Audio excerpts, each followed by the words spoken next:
L'action du jour, c'est de planter 10 arbres en compensation d'une manifestation qu'on a organisée l'année dernière à Rouen, à l'Assemblée Générale de la Fédération ATMO, des associations de surveillance de la qualité de l'air en France.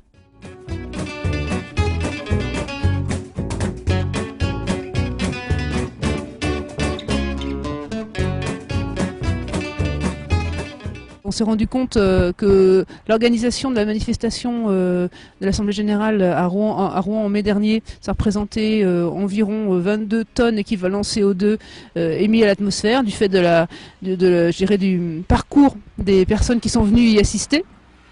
Et ça représente, c'est beaucoup par rapport à une année pour Air Normand. Notre activité, on a estimé qu'entre une année moyenne comme l'année dernière, on a à peu près 170 équivalents CO2 de tonnes émis à l'atmosphère du fait de notre activité, déplacement des salariés pour aller sur les capteurs, etc. Et là, rien que cet événement représentait 22 tonnes d'équivalent CO2. Donc on a voulu faire un geste là-dessus, un premier exemple qui montre qu'on peut aussi, parce qu'il est bien évident qu'on ne peut pas arrêter toute activité, mais qu'on peut se préoccuper, essayer de compenser sur un peu le principe du pollueur-payeur. Air Normand souhaitant s'acquitter d'une sorte de taxe carbone a préféré opérer une compensation locale et donc à planter des arbres. Et ils ont cherché qui pouvait réaliser ça. Ils se sont naturellement tournés vers les clubs CPN, puisque dans un club CPN, on plante des arbres toute l'année.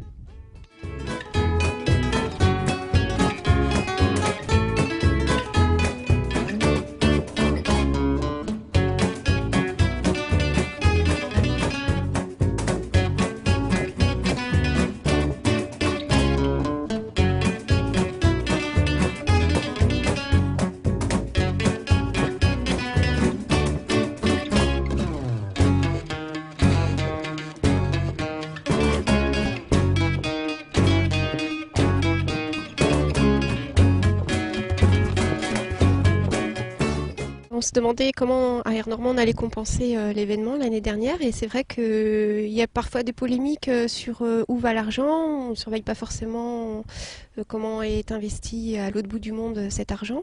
Donc c'est vrai qu'on en a discuté en interne et aussi avec certains de nos membres à Air Normand, et on a eu l'idée de compenser localement cet argent pour pouvoir voir concrètement ce qu'il allait en devenir, et on a pensé à la plantation d'arbres.